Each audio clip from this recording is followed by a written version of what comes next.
Good Monday morning. It is April the 22nd, and as you can see, we're out here in the wheat field spraying our fungicide on our wheat, also spraying it with an insecticide.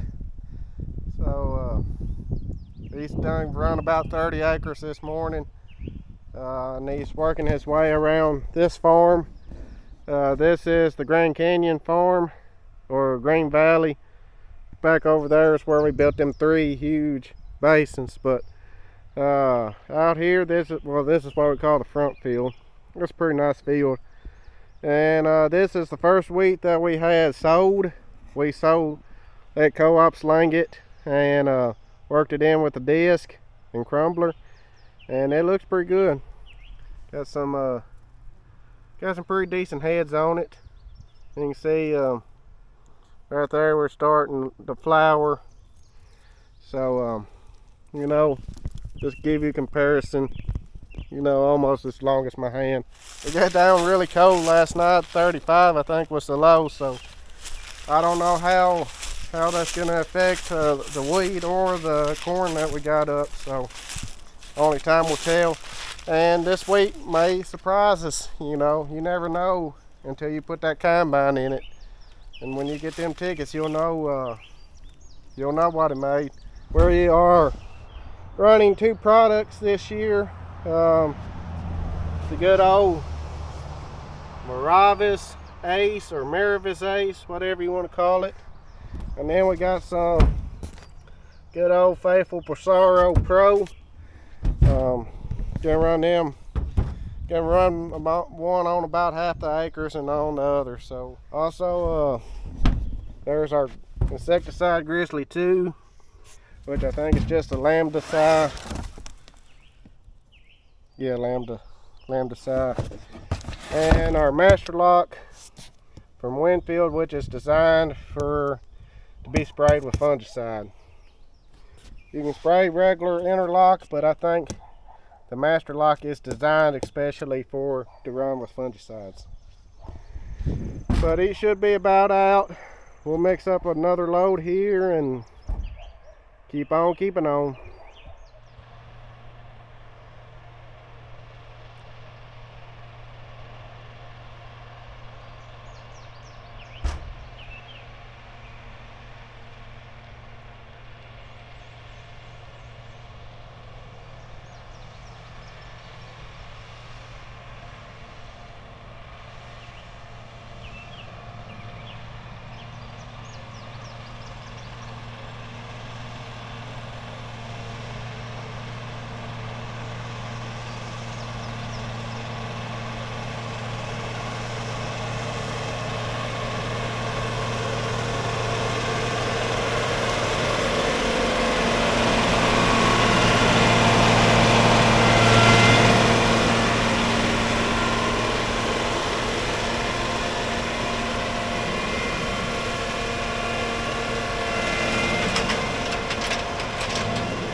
I seen a lot of sprayers running this morning. Seen at least 3 running. Everybody's out spraying their fungicides while they're waiting on the ground to dry up. Got an 1.5 inches of rain Friday, I think. Yeah, Friday.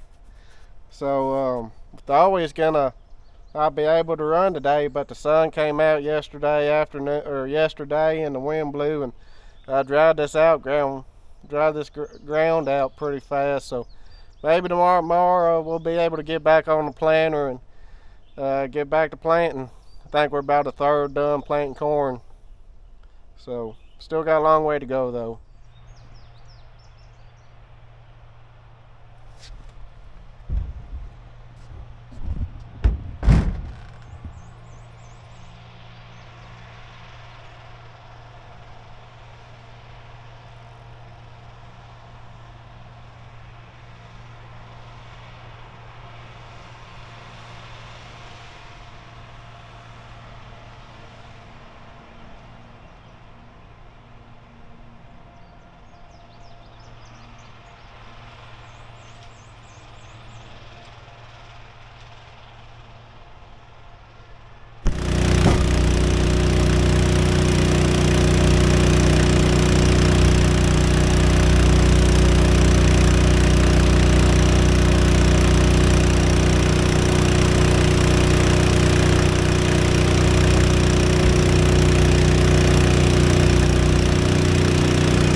brought y'all along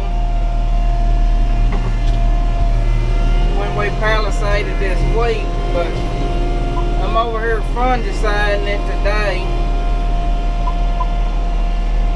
And you see how that wheat looked different right there around the edge?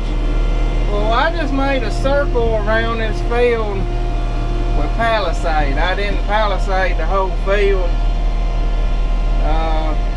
It's really not, this field here kind of wouldn't hurt our feelings to have a little more straw on it, kind of build this soil up. But I'm gonna have to finagle around up here. I'll tell you a little more in a minute. But right here,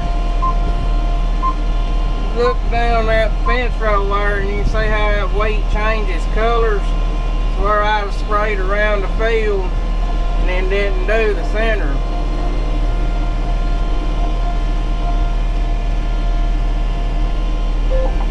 You see how this wheat here has got a lot darker color to it. Now there is some wheat. We put that palisade out to keep that wheat from getting down on us. We're pushing this nitrogen on this wheat, and I don't want to cut 270 acres of down to wheat because that makes for a slow go. Also makes it easier on us planting when we plant our double crop beans.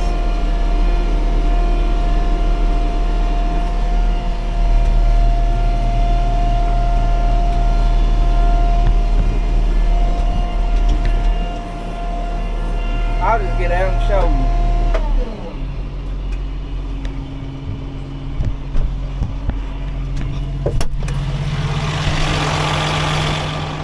It's just this is old Poor Hill farm, but I think it's gonna be some decent weight on it. It ain't gonna be as good as some of the wheat we've been tending for a while, but it should be pretty decent weight.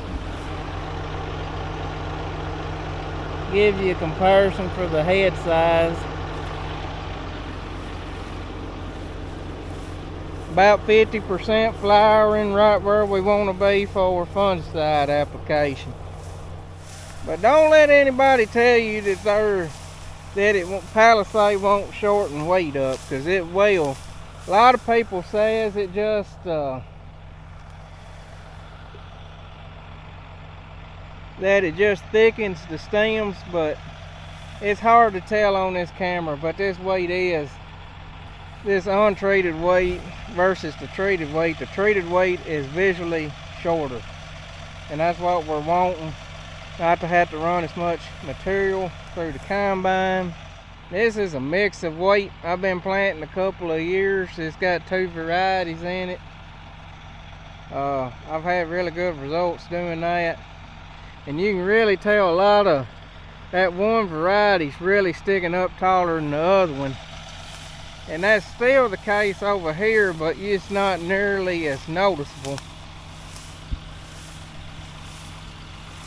This wheat here is a lot darker green. It's cause it's, so I feel like we'll get more yield just for that reason, because it should be using that nitrogen, putting that energy into that head instead of into extra growth. It's kind of I call palisade more of a nitrogen management tool than anything, but I think we're gonna have some pretty good weight, because even at a 10-ounce rate of palisade, that weight's trying to get down where we overlap. It's got 125 units on it, and that ain't counting what was put out last fall pre-plant. So hoping for some big things. We'll see if we get it done or not. What do you think about it?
this weight along the edges. That daggum new chemical we use called Reservon. I ought to know when it had axial in it. Axial just ain't much count on ryegrass anymore. But I thought with us spraying it in the fall, we put the residual out with it, would be a non-issue, but it was.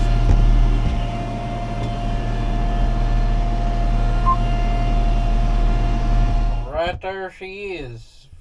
Wheat acres for 2024. 274.8 acres. 82.9 acres an hour. Tired.